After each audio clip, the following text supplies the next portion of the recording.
Fitness आयुर्पीडिया में आप सभी का स्वागत है। तो देखिए अभी आप कितना हरा भरा जो खेत देख रहे हैं, पूरी हरियाली चारों तरफ है। लेकिन इसी बीच एक जो प्रश्न मेरे मन में उठा है कि सभी व्यूअर्स से पूछूं कि सबसे अच्छा फूल कौन सा होता है। चलिए, सबसे अच्छा फूल कौन सा होता है? अच्छा चलिए, अभी हमारे साथ है, उनसे पूछते हैं। एक मिनट, आपका नाम? संजय कुमार जी। सबसे अच्छा फूल कौन सा होता है? हमारे खेती बाड़ी नरमा गई हुआ है जी। ओहो, ये तो बिल्कुल सही जवाब दे दिया आपने। नरमा गई हुआ जी, और क्या बताऊं जी। बिल्कुल बिल्कुल, ये जवाब बिल्कुल प्राकृतिक सही। तौर पे जो पूछते हैं उसका तो गुलाब का होता है, बाकी खेती बाड़ी किसान के लिए तो नरमा का ही होता है। क्या क्या वजह है कि नरमा ही होता है, क्या खासियत है? इससे जमींदार का थोड़ा सी ये होता है ना, भैया अच्छे पैदावार मिल जाए तो कहीं जमींदार ऊंचा आ जाए, नौकरी वे सब बराबरी कर सके थोड़ा। चलो, ये एक पॉइंट भी बिल्कुल सही था। और भी हम इसकी जानकारी लेते हैं। कपास का फूल सबसे बेहतर क्यों माना जाता है? कपास के फूल से कपड़े बनते हैं जी, उसके हाँ। रुई से। और कपास के फूल का जन्म से लेकर मृत्यु तक हाँ हर जगह जोत बत्ती में भगवान की पूजा करते हैं, तब भी रुई काम आती है। बिल्कुल वस्त्र भी बनते हैं, केस हाँ। भी बनते हैं। बिल्कुल। तो इस हिसाब से देखा जाए तो किसान की प्रोग्रेस में, सारे देश की उन्नति के अंदर भी कपास या नरमे का फूल है ना, वो सबसे बढ़िया मानेंगे, सबसे बढ़िया माना जाता है। तो चलिए अब आपको दिखा भी देते हैं कपास के फूल।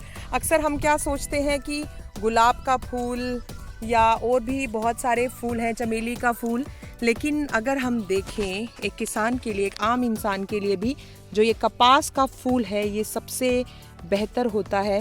आप इस पे देख रहे हैं अभी धीरे धीरे जो इसके ऊपर टिंडे जिनको बोला जाता है वो भी तैयार हो रही हैं। तो ये जो कॉटन प्लांट है, धीरे धीरे जब ये बड़ा हो जाएगा तो ये हमें पूरी कॉटन देगा। तो इसी फूल से हम अभी जैसे हमारे साथ थे, उन्होंने बताया कि जन्म से लेके मृत्यु तक ये जो कपास का फूल है ये हमारा साथ देता है। कपड़े पहनते हैं, ओढ़ने के लिए रजाई चाहिए, उसमें भी कपास है। कुछ भी हम काम करते हैं तो उसमें सूती जो वस्त्र है, धागा हमें चाहिए। तो ये कपास का फूल हमारे लिए कितना जीवनदायी है।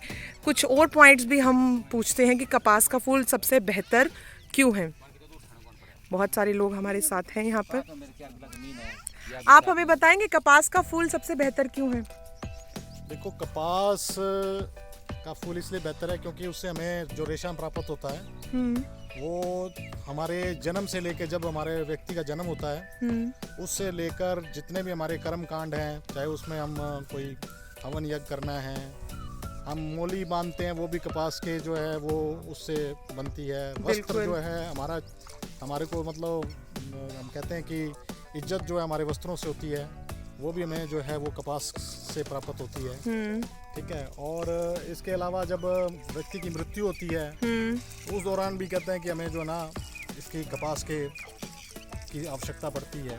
तो इसलिए सबसे उत्तम इसीलिए कहा कि जो मनुष्य के सबसे ज़्यादा काम आता है, यानी जन्म से लेकर उसके सारे जीवन से लेकर अंत तक जो है इसके कपास का जो है हमारे शरीर में, मतलब जीवन के अंदर बड़ा महत्व है। बिल्कुल। इसलिए जो है कपास एक बात और है जी। हाँ जी, बताइए। कहते हैं कि है अंधेरी रात तो क्या, हाँ। दिया जलाना कब मना है। और दीपक के अंदर भी जो बाती है हाँ वो कपास की रुई से बनती है। और दिवाली के त्योहार पर भी बिल्कुल। ये दीपक के अंदर जितनी भी बातियां हैं हाँ रुई से बनती है। तो कहाँ गिनाऊं मैं कपास बिल्कुल के बिल्कुल। ये तो आपने बहुत अच्छा बताया। तो चलिए, हमारे जो कॉटन प्लांट है अभी थोड़े दिनों में ये बढ़ के तैयार हो जाएंगे। तो कपास के जो फूल हैं इनकी भी हमें कद्र करनी चाहिए। कॉटन प्लांट है, कॉटन है। तो चलिए, प्रकृति की देन है हमें। और चैनल को सब्सक्राइब कीजिए ऐसे और ज़्यादा यूज़फुल कंटेंट के लिए। तब तक के लिए खिलखिलाते रहिए, मुस्कुराते रहिए।